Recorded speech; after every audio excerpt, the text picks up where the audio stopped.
Encantado de tenerla, por favor, de acá y muy satisfecho con ver que va a ser su presentación. Muchas gracias. Menos que el ingeniero Pochat, que ha sido mi predecesor como presidente acá. Así que, ingeniero, usted tiene la palabra para presentar. Muchas gracias, doctor. Muchas gracias.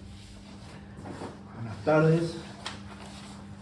Realmente para mí es un gran honor y lo hago con sumo agrado asumir este rol que me ha encomendado el presidente de presentar a la doctora Marta Irene Litter.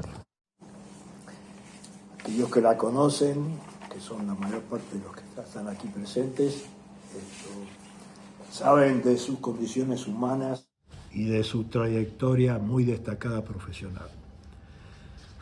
Voy a dar simplemente una breve reseña de esa trayectoria, porque si no tendríamos una tarde larga enumerando sus logros, así que voy a enumerar simplemente algunos.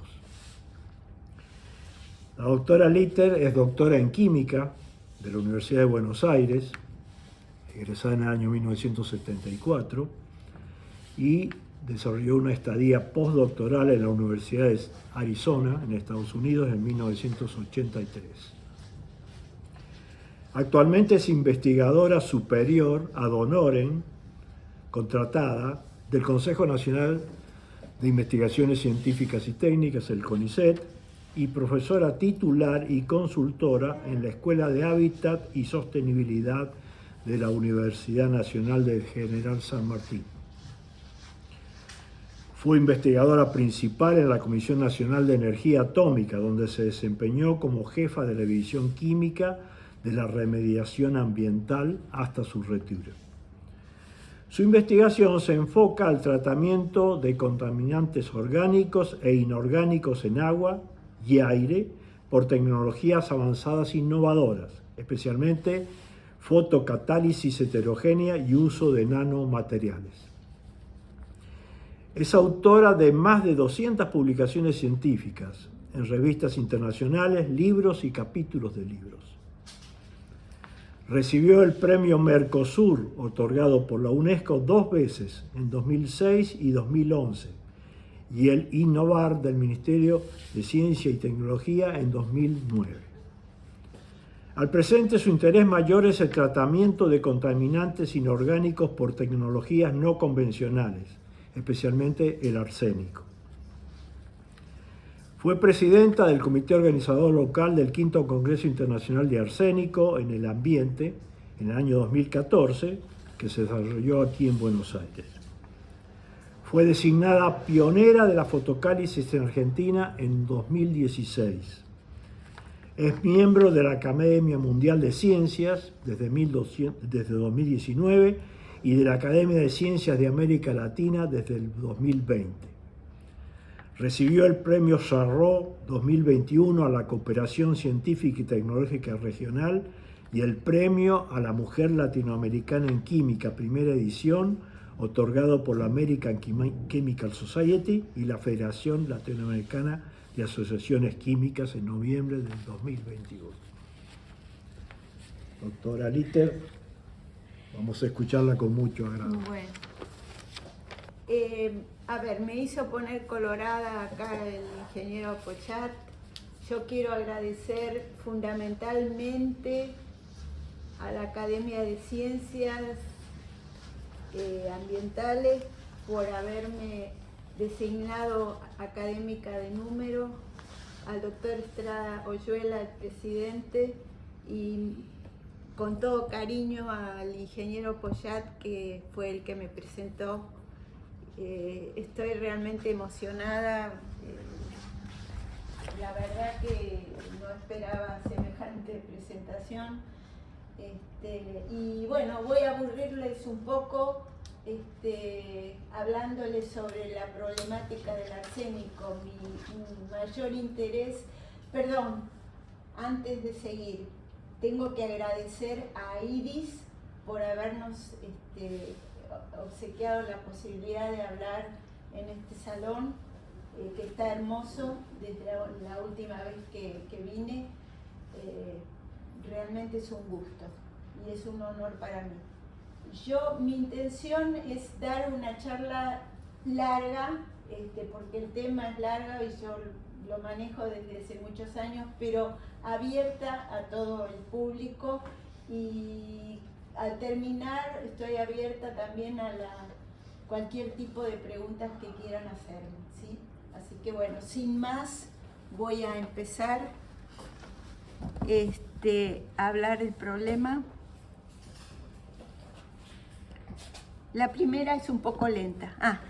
Bueno, la presencia de arsénico en el agua es un tema, como dice ahí en rojo, prioritario y de preocupación ambiental, porque limita el uso del agua para consumo y otros propósitos. Obviamente se necesitan, el arsénico es multidisciplinario y parte desde los estudios geográficos y geológicos y abarca todo el terreno hasta llegar a lo social, incluyendo lo legal. Por supuesto que la química que yo represento tiene mucho para decir sobre el arsénico. En principio se necesitan metodologías de determinación de arsénico a nivel de trazas, lo cual es un problema, ¿sí?, por los límites impuestos por la legislación, lo cual en general es un problema. Es un problema porque los aparatos para llegar a ese límite son muy caros. Bueno, es fundamental también el desarrollo de tecnologías económicas de abatimiento de arsénico que sean eficientes y amigables. Y se necesita la participación del Estado en este tema, que al final lo voy a mencionar, para comenzar a solucionar el problema en nuestro país, ¿sí? Para comenzar. Bueno, ¿cuáles son las fuentes de contaminación? Las principales son naturales, o sea, el arsénico estuvo, está y estará presente siempre en las aguas subterráneas, porque parte de la disolución de minerales, de otros procesos geológicos, y también está presente en aguas termales. Y hay una cierta proporción de uso proveniente de actividades del hombre, en minería, fundición de metales, plaguicidas, preservantes de materia. Después voy a pasar una transparencia al respecto. Es esta. Parece mucho, pero en realidad la cantidad de arsénico que ingresa al agua de consumo por estas aplicaciones es relativamente poco. Entonces, insisto en que el problema del arsénico fundamentalmente es natural. Acá tienen las especies arsenicales, yo soy química, entonces los voy a mencionar, y la flecha indica la toxicidad, o sea, a medida que vamos de abajo para arriba, aumenta la toxicidad. Por lo tanto, algunos de los que están más abajo, los arsenoazúcares, etcétera, los organoarsenicales, que pueden estar presentes en mariscos, en bivalvos, no son tóxicos, entonces uno los puede consumir con tranquilidad. No así las aguas que uno puede beber que tienen arsénico de los de arriba, inorgánico. Quiero hacer énfasis en la especiación, o sea, si tenemos desde el punto de vista inorgánico arsénico 3 o arsénico 5, y esta especiación va a estar influenciada por la matriz del agua, por el pH, por el potencial de oxidorreducción, y es un factor clave en toxicidad, biodisponibilidad y transporte, y obviamente en los procesos de remoción, que es los que yo trabajo. Efectos de arsénico en la salud. Bueno, yo no soy médica, hay especialistas en el tema, aquí presentes, Jorge, por ejemplo, pero son muchos. Y en nuestro país empieza, fíjense, hace más de 100 años, a través de los estudios del doctor Goyenechea, que a mí me parecen asombrosos por la época, que relacionó la sintomatología de pacientes de la localidad de Belville, en Córdoba, con el consumo de agua conteniendo arsénico, tema que retoma el doctor Ayerza en 1917 y conduce a mencionarlo como hidroarsenicismo crónico regional endémico o ACRE. Esto es en nuestro país, ¿no? Y en varias partes de América Latina. Acá vienen ustedes entonces el problema dramático de la presencia de arsénico en aguas subterráneas y superficiales, que son las aguas que toma la población para beber. Como dije, es altamente tóxico, responsable de la arsenicosis y provoca enfermedades, yo hablo de manifestaciones clínicas, perdónenme los médicos, porque es diferente según la región del mundo, ¿sí? No es lo mismo el efecto del arsénico en la Argentina que el efecto, por ejemplo, en Taiwán. Yo no presento diapositivas con problemas serios, pero acá tienen un ejemplo de un hombre que vivió por 50 años en una población del norte de Chile, en Illapata, y que presenta estas lesiones de Bowen. Efectos del arsénico en agua sobre la salud, bueno, todo esto lo paso rápido. Ocasiona graves lesiones cutáneas y de órganos internos porque tiene una gran capacidad mutagénica, teratogénica y carcinogénica y está asociado al aumento de enfermedades. Por ejemplo, toda esta lista, desde cáncer de distintos órganos, aparte de cánceres en la piel, esta lista de enfermedades están asociadas también al consumo del arsénico en el agua de bebida. También puede haber arsénico en alimentos, o sea, se encontró sobre todo en el sudeste asiático, donde la gente consume mucho arroz, que había arsénico en grandes cantidades y ellos consumen mucho. Aparentemente el problema no es grave en Argentina, por lo que dicen los especialistas, quedémonos tranquilos por ahora. Lo mismo que podría pasar a través de la agua de bebida de los animales, transferirlos a través de la cadena alimenticia, por ejemplo, la leche, la carne, las vísceras. Tampoco parece ser, por lo menos hasta ahora, un problema demasiado grave en nuestro país. Esto sí es grave, no hay tratamiento curativo. O sea, una vez que se desarrolló el problema, no hay vuelta atrás. No hay, por lo menos hasta ahora, no hay tratamiento curativo. Y eso sí es importante. Bueno, hace algunos años nosotros hicimos un trabajo para la Red de Seguridad Alimentaria de CONICET. Es el informe de arsénico en agua que ustedes pueden encontrar en este link o poniendo simplemente en internet arsénico en agua, Red de Seguridad Alimentaria. Y es un trabajo en el que participamos, Jorge entre ellos, 14 grupos, todos interesados en la problemática del arsénico en Argentina. Y es un trabajo de unas 180 páginas que tiene de todo.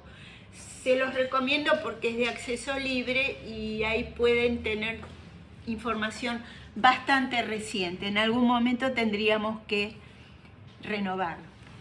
Bueno, este es un mapa un poco viejo, pero hay dos cosas bastante interesantes. Fíjense, los puntos violeta o lila son representan puntos donde hay arsénico o hubo arsénico en agua en el sudeste asiático. Ahí hubo una gran intervención, y la sigue habiendo, de los estados para tratar de resolver el problema. En Europa también hay bastantes puntos, en África menos, probablemente porque no está estudiado, ya sabemos, y muchos puntos en América Latina. Y ese es el problema. América Latina es el continente olvidado en el tema del arsénico, así lo llamamos nosotros. El caso de América Latina es diferente al del sudeste asiático porque, bueno, por la parte de las diferentes condiciones geológicas e hidrogeoquímicas, y Argentina, tenemos el honor de ser el tercer lugar en el mundo en cuanto a población que podría estar infectado. Bueno, no se asusten, podría estar infectada. No quiere decir, es debido a la gran proporción de superficie por debajo de la cual podemos tener aguas subterráneas conteniendo arsénico.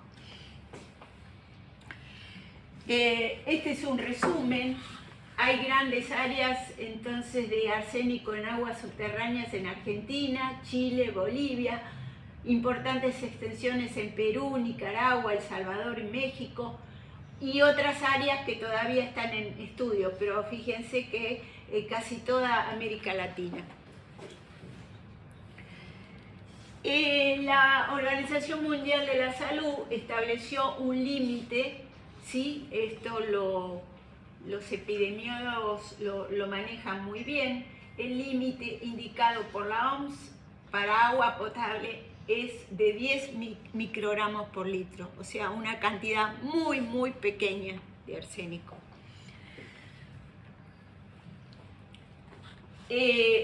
¿Cuánta gente está afectada? Bueno, más de 200 millones de personas.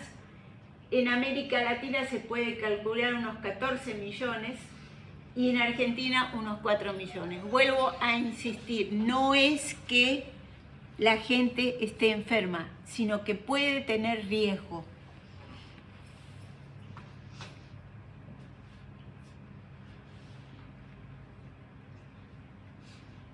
Bueno, por otro lado, tenemos la normativa en Argentina. En 2021 se adoptó el valor de la Organización Mundial de la Salud de 10 microgramos por litro y salvo, bueno, en algunas regiones todavía se admiten, no lo voy a leer, esta es la parte que está publicada, ustedes lo pueden encontrar tranquilamente, un límite de 0,05 miligramos por litro cuando no se puedan aplicar las tecnologías de corrección y hasta que se termine el estudio elaborado por una consultora a través de la Secretaría de Gobierno del Ministerio de Salud y del anterior Ministerio del Interior. Pero además de eso, hay normativas propias de cada provincia. Hay provincias que tienen distintos límites. No los voy a leer, esta presentación queda para ustedes, está disponible.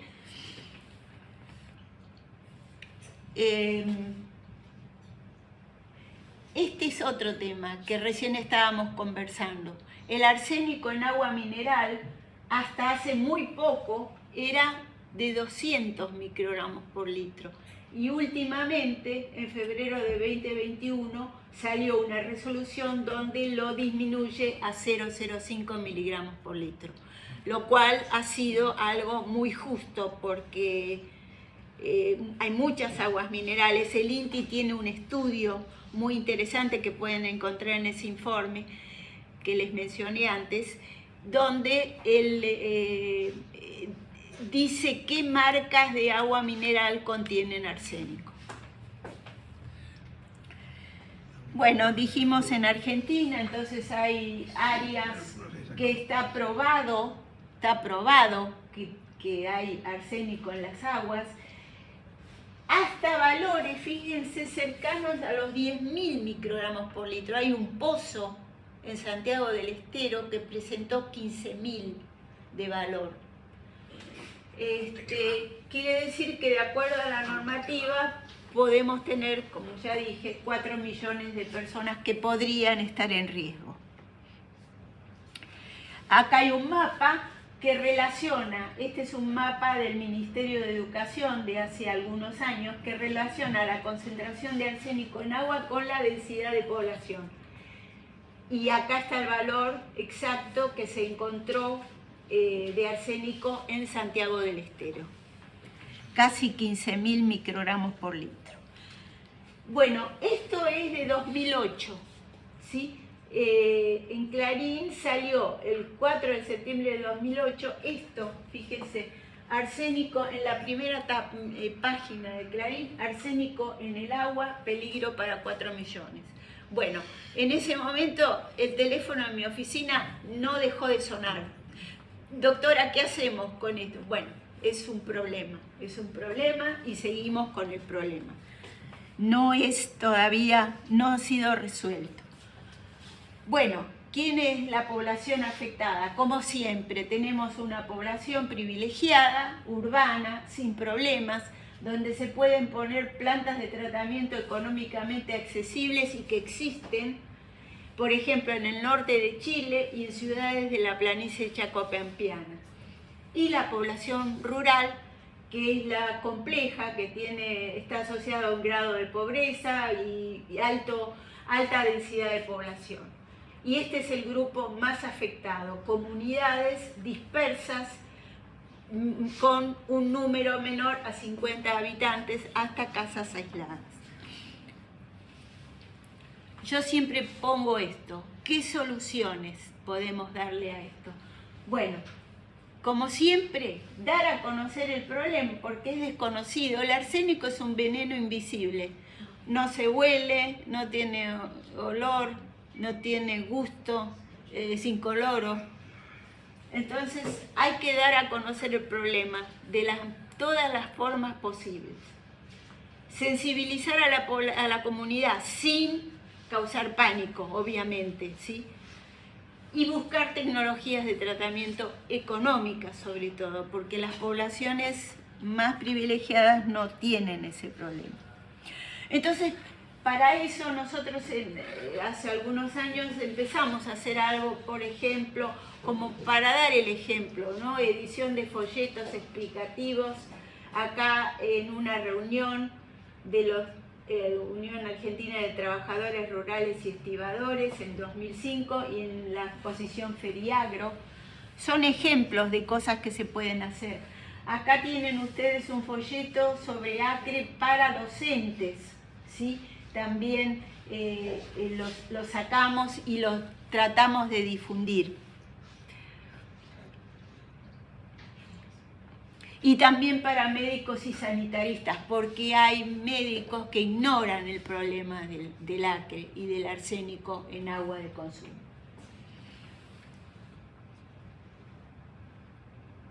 Bueno, las tecnologías es mi especialidad.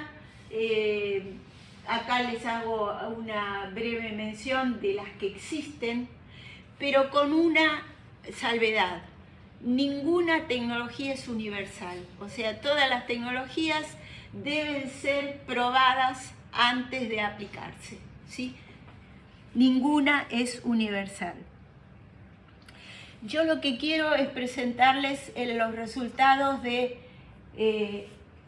investigadores de la Argentina que han trabajado en tecnología. Voy a dar algunos ejemplos un poco rápidos, ¿sí?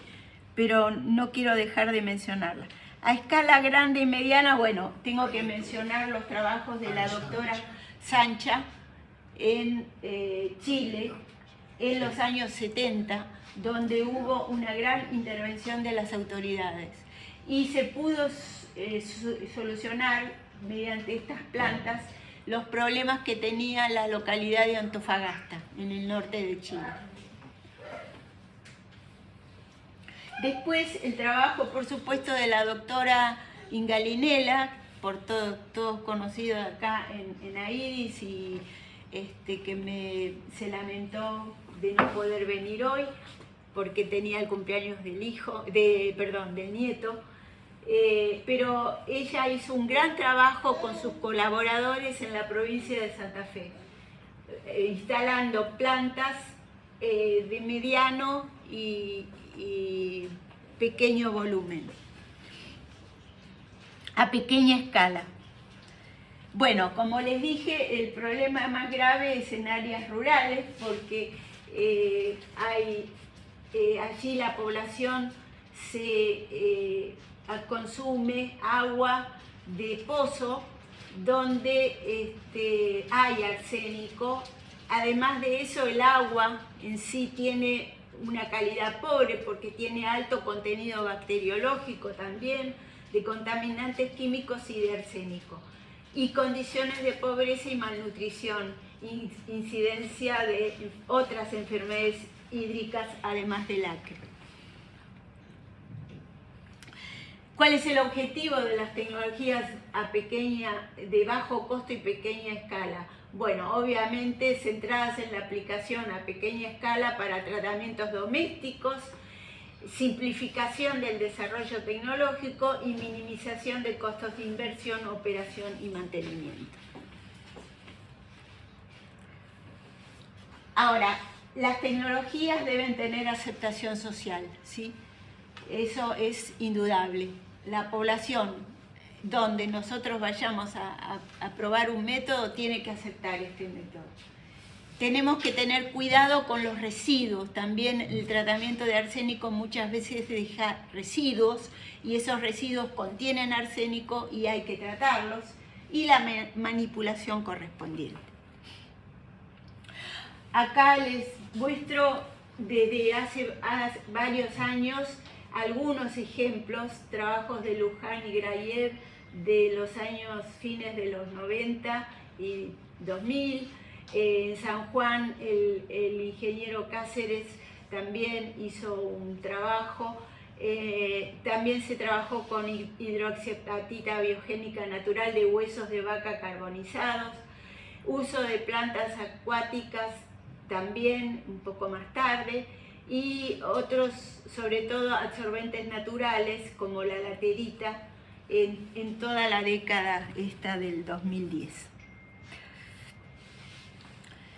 El INTI desarrolló un modelo de intervención para la eliminación de arsénico de agua de consumo en diferentes contextos de poblaciones en riesgo. Diseñó un dispositivo rural, ahora les voy a mostrar una foto, y aplicó ese dispositivo en aguas de la provincia de Chaco y de la provincia de Buenos Aires. Acá tienen ustedes, fíjense que es muy simple, ¿sí? Sobre todo de muy bajo costo, lo han patentado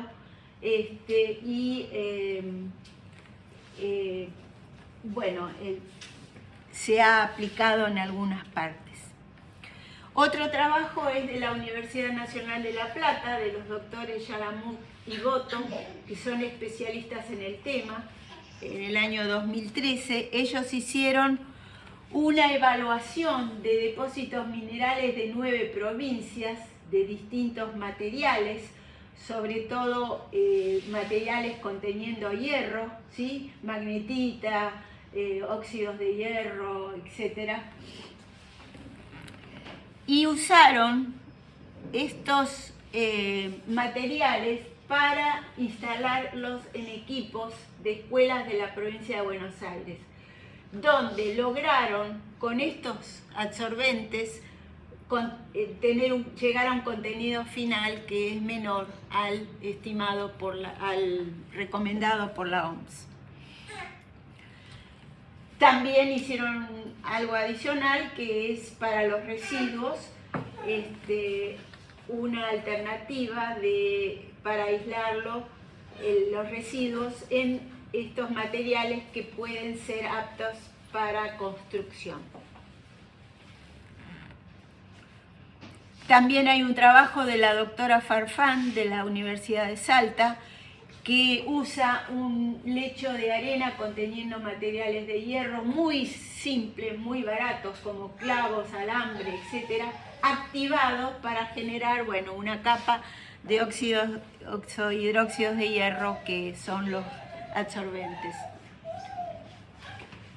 Instalaron entonces plantas de tratamiento a través de un programa que tenían en Salta en varias escuelas, como las que les estoy mostrando acá. Acá tienen otro ejemplo, ¿sí? Y otro más. Otro trabajo es desarrollado también en la Universidad de La Plata y en el INIFTA por los doctores García Enschlak y Berardozzi, ¿sí? También lo paso rápidamente. Acá está el sistema. En este caso lo que ellos usan en el reactor es simplemente virulana, ¿sí? O sea, el material de hierro usado acá es muy sencillo. Bueno, más detalles lo pueden encontrar en el informe que les dije. Y también hicieron prototipos para ensayos de campo que permiten tratar 720 litros por día. Y bueno, un poco lo que nosotros desarrollamos en los últimos tiempos son tecnologías solares. En general usamos hierro cerovalente. El hierro es un material muy apto para remover arsénico y con luz, lo combinamos con luz ultravioleta, se puede usar luz solar y la fotocatálisis heterogénea con dióxido de titanio. Nosotros partimos de algo muy interesante que fue desarrollado en los años 80 más o menos, que es SODIS, desinfección solar. O sea, si uno pone una botella de plástico a la luz del sol por algunas horas, por una combinación de luz ultravioleta y calor, ¿sí? Porque el agua se va calentando, lo que logra es inactivar bacterias, ¿sí? Y virus, incluyendo del cólera. Esto se hizo para tratamiento microbiológico, ¿sí? Unos años después, en el grupo suizo de LEAG en Zúrich, modificó esta tecnología para aplicarlo en Bangladesh. Y lo único que hizo fue a las botellas agregarle jugo de limón.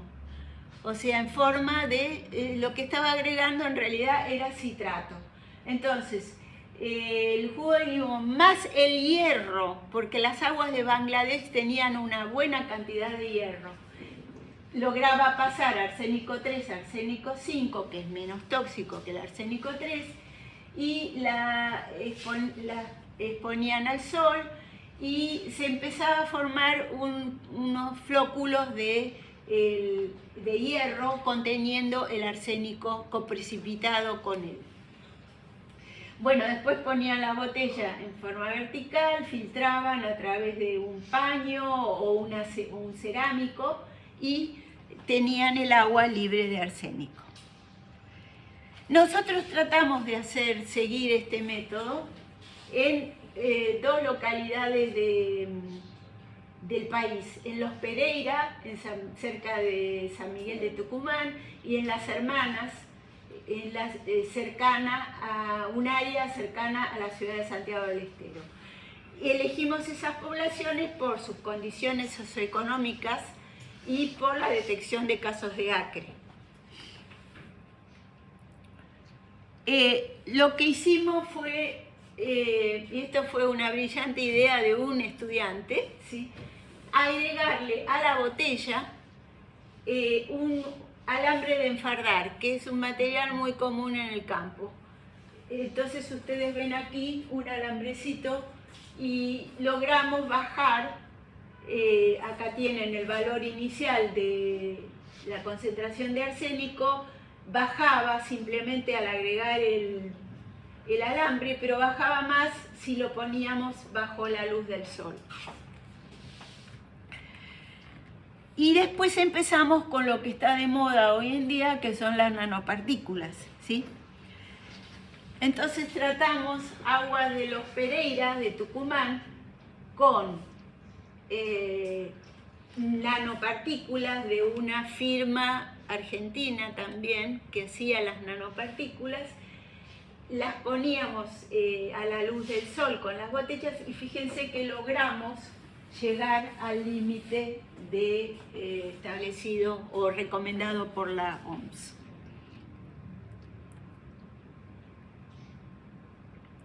Bueno, la ventaja del método es que cuando se trabaja con nanopartículas se usa muy poca cantidad de material, o sea que por un lado es muy económico y por el otro lado los residuos que quedan son pocos. El hierro que queda en solución está por debajo de la normativa. Se podrían remover los flóculos que se forman con imanes y también se podría abatir la contaminación microbiana, lo cual no llegamos a probar. Bueno, la fotocatálisis heterogénea la paso muy rápido, es fijación de dióxido de titanio, que es un polvo blanco no tóxico que se usa, por ejemplo, en algunas bebidas, polvos de bebidas, se usa en pantallas solares, o sea que no es tóxico y es barato también. Y esto lo puede hacer cualquier persona, o sea, el material es económico, se hace una suspensión en agua y se recubre o bien la pared de una botella de agua mineral o de refresco, o acá hay varillas de vidrio o esferitas cerámicas o estos anillos Rashi, se llaman, son anillos de vidrio. Y acá conseguimos con este método entre 80 a 96% de remoción de arsénico.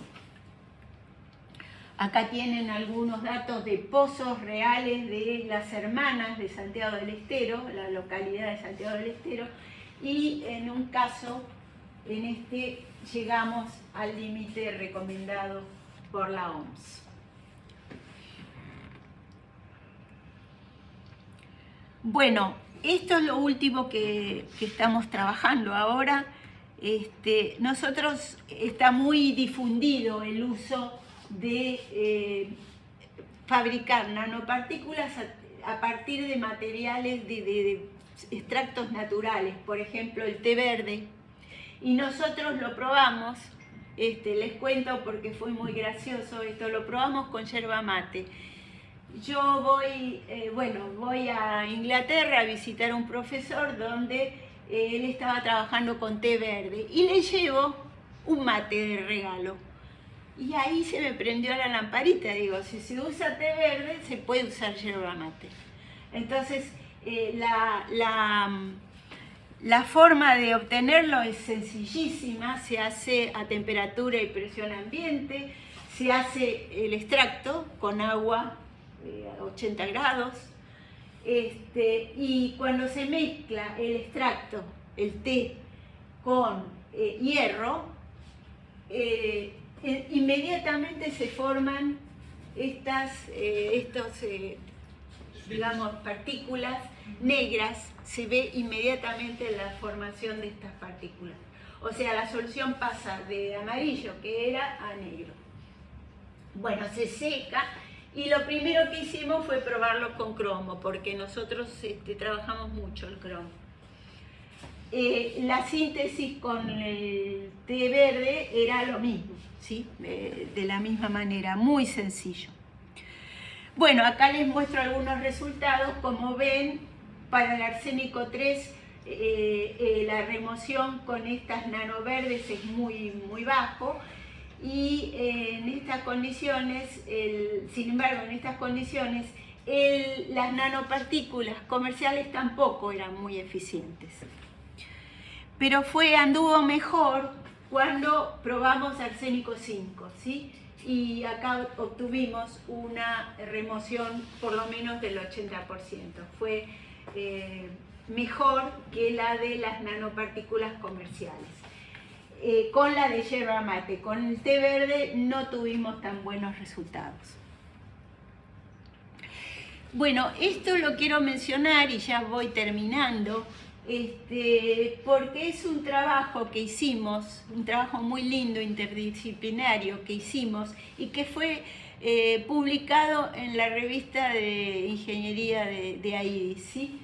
Es un trabajo que a partir de un proyecto que hicimos en UNSAM con la gente de sociales, antropólogos, sociólogos, etcétera, y químicos, también químicos de la Universidad de Santiago del Estero. Bueno, el objetivo fue primero hacer un diagnóstico sobre acceso y calidad de agua en zonas rurales de la provincia de Santiago del Estero y proponer y desarrollar estrategias para paliar efectos producidos por la contaminación.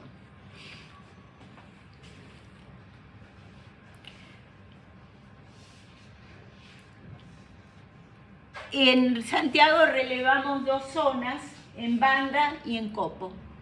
Banda está cercana a la ciudad de Santiago del Estero y Copo está en el norte de la provincia.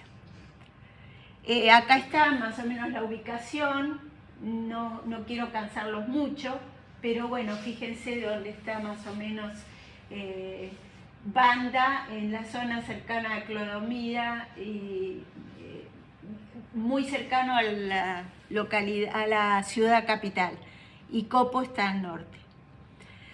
Acá hay valores, ¿sí?, de la tasa acumulada de casos notificados de ACRE por habitante de Santiago del Estero entre los años 97 y 2013, o sea que es una provincia muy afectada por el arsénico. Les muestro cómo es Copo, ¿sí? Las imágenes hablan por ellas mismas, ¿sí? Las etapas del proyecto fue primero un diagnóstico, después la evaluación de tecnologías de bajo costo y la intervención con aplicación e implantación de las tecnologías. Hicimos 5 campañas con entrevistas a la población, 30 en Banda y 27 en Copo. Se hicieron análisis físico-químicos de muestras que recogimos en la zona. Hicimos remoción de arsénico con estas muestras con materiales adecuados. Bueno, ¿qué señaló el diagnóstico? Que el problema estaba en Copo, porque en Banda las aguas, o sea, había cambiado el gobierno hacía poco, las aguas no presentaron ni contaminación microbiológica ni importantes niveles de arsénico. Acá tienen los valores, fíjense que en Banda eran bajitos, en Copo eran altos y otros valores también. Y estos son los materiales que nosotros ensayamos. Los primeros, ¿sí?, eran partículas grandes, o sea, material granular. Y los de abajo eran todas nanopartículas. Entonces, bueno, acá tienen las características, etc. ¿Y cuáles fueron los resultados? Resultados en aguas reales de Copo. Bueno, lo que se ve es que los materiales nanoparticulados son mucho más eficientes, eran mucho más eficientes para remover arsénico que los granulados. El problema es que todavía estamos trabajando con eso. Los materiales granulados son comerciales, se pueden usar directamente en filtros. En cambio, todavía tenemos que ver cómo fijar las nanopartículas a los filtros para que puedan ser eficientes. Futuro trabajo, algún día alguien lo hará. Esperemos que la gente joven se entusiasme con esto y pueda seguir el proyecto, porque obviamente se acabó el dinero, se acabó el proyecto, no pudimos ir más. Pero con los materiales eficientes se planean ensayar diferentes dispositivos, hacer una intervención y, muy importante, que la metodología puede ser replicada en otras regiones del país. Y es muy sencillo. Esto es fundamental. Para la aplicación de un método es obligatorio el análisis y validación previa del mismo, porque no todas las aguas son iguales. Entonces, el método hay que probarlo, ¿sí?, decir funciona o no funciona. El arsénico es problemático por eso.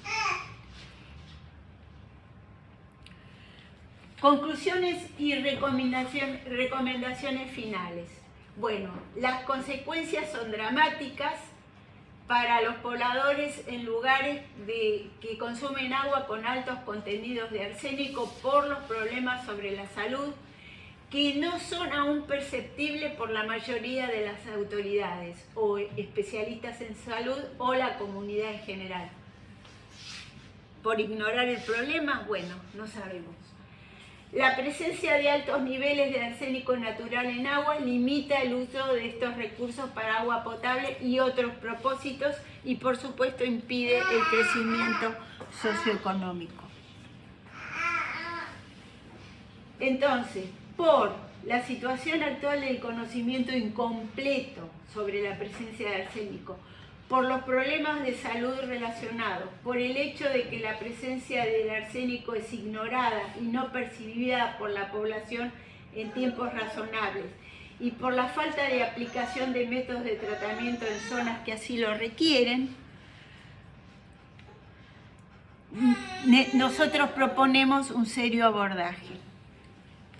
Como no hay tratamiento curativo, como les dije, las autoridades sanitarias deben realizar la promoción de la salud, la prevención de la contaminación y saneamiento ambiental, fomentar la educación y realizar vigilancia epidemiológica y ambiental para la detección precoz del problema.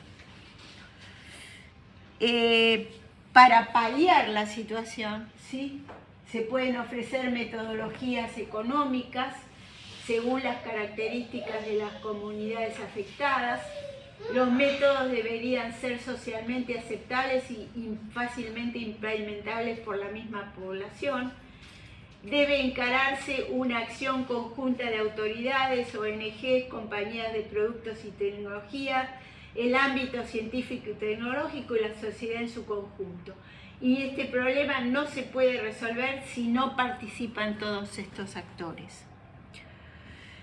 En nuestro país, nosotros decimos que esto debe ser una política de Estado. Así como el agua y el saneamiento también debe ser una política de Estado, el problema del arsénico debe ser una política de Estado encarada por las autoridades locales, nacionales, regionales, etc. Bueno, y muchas gracias y perdón por la...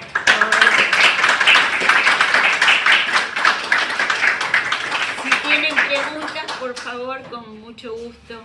Muchas gracias, doctora, por su ponencia. Acá le traigo el diploma como miembro de la academia. Bien, estaba difícil. No sé, ¿quiere ir? Bueno, muchísimas gracias. Ahora deberá someterse las preguntas de la audiencia. Muchas gracias, muchísimas gracias. No, muy contento de tenerla a ustedes. Gracias. Estoy emocionada. Bueno, sí. Bueno, te felicito, me encantó tu exposición.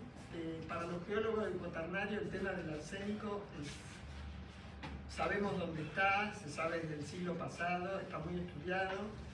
La asociación entre el contenido de arsénico, el mapa que vos mostraste, y la geología es directa, absolutamente directa.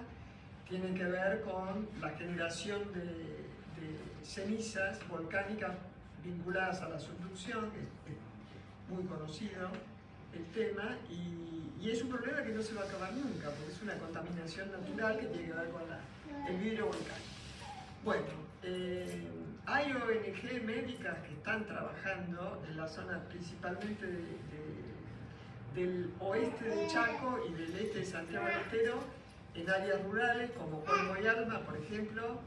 Lo conozco porque mi hija ha participado en varias campañas, y prácticamente el 100% de la población rural tiene problemas por contaminación con arsénico. Es un problema gravísimo. Pero evidentemente la gente de los gobiernos provinciales, nacionales, municipales no se ocupa porque la densidad de población es baja. Entonces así seguimos pudiendo subsanarse o paliar, como bien dijiste vos, el problema, aunque sea a nivel de las grandes concentraciones, para bajar un poco, hasta llegar a la nanopartícula y a todo lo que vos haces. O sea, los geólogos lo sabemos, los científicos, los químicos saben cómo remediar. Es un problema de política de Estado, como bien vos dijiste.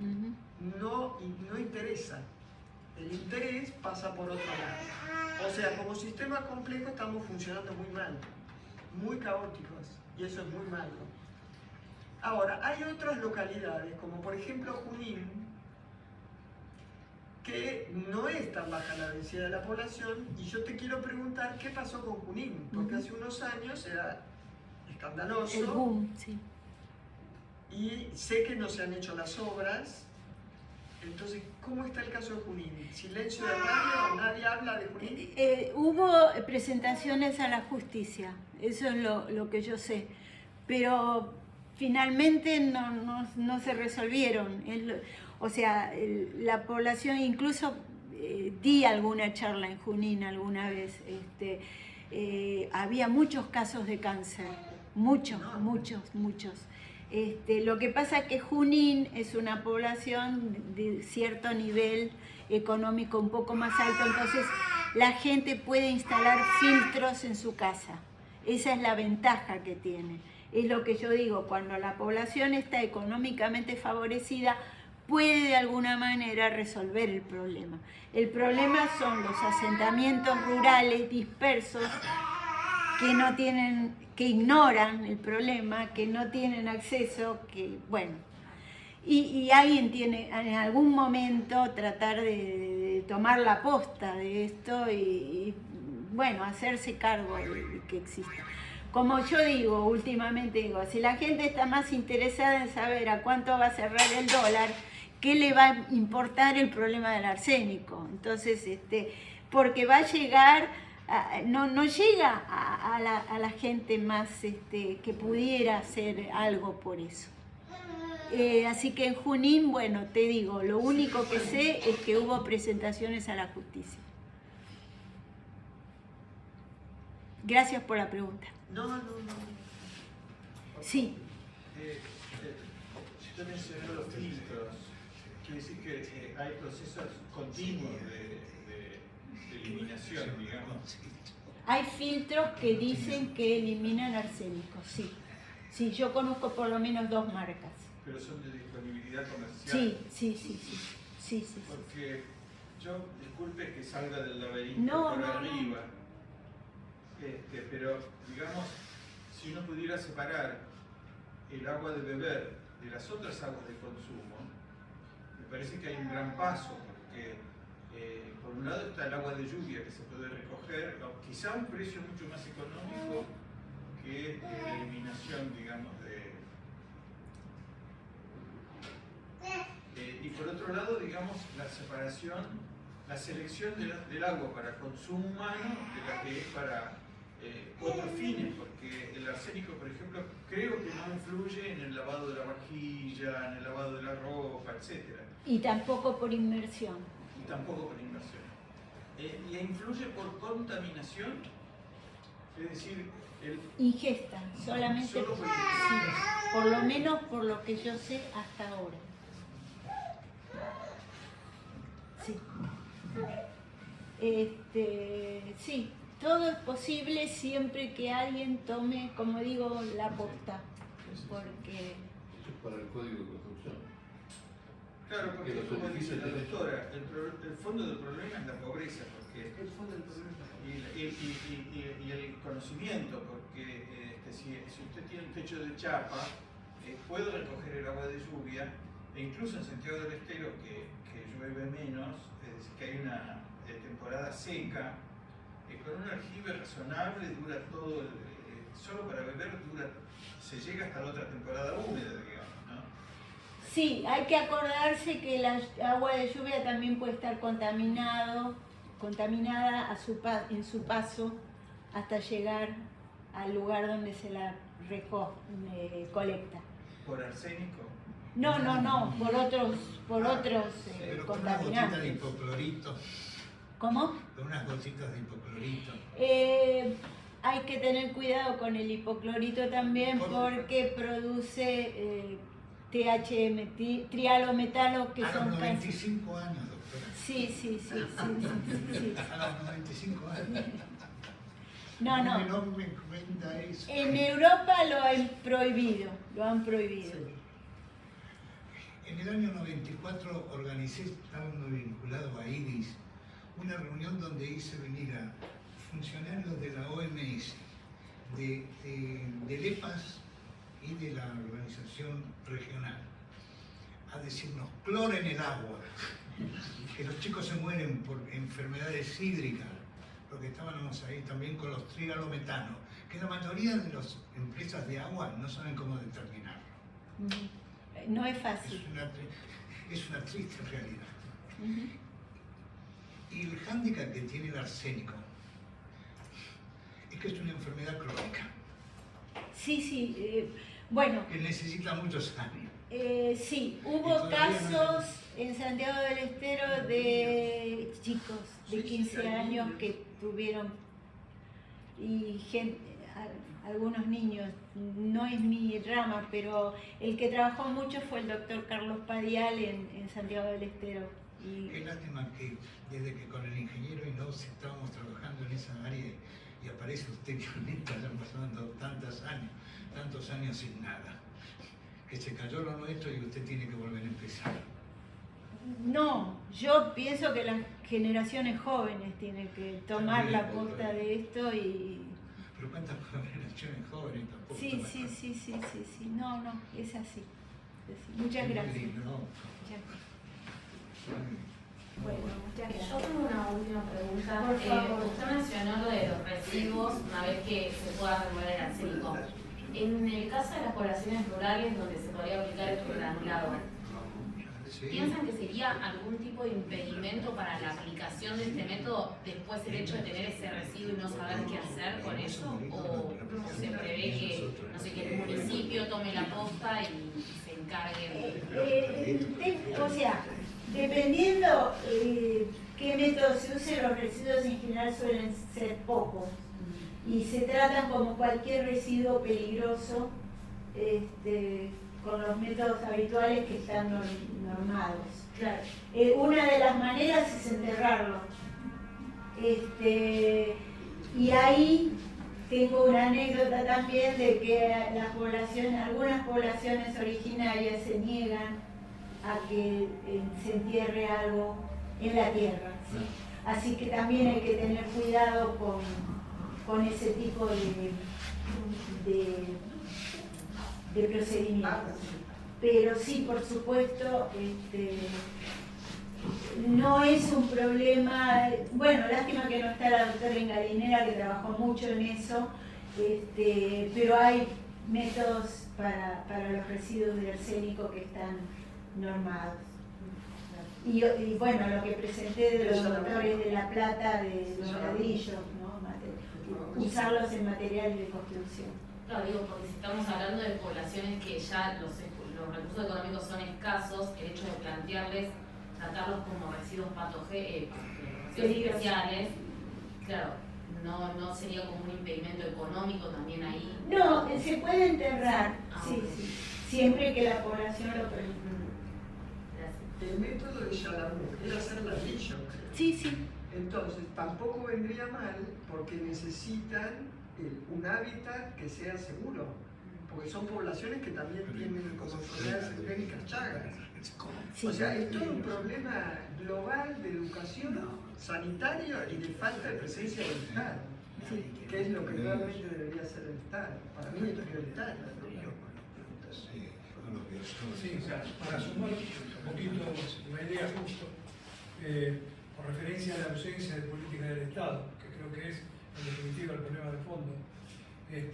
A mí me tocó hacer una acción contra 5 municipios de la provincia de Buenos Aires que estaban contaminada la cañería de agua común con cromo.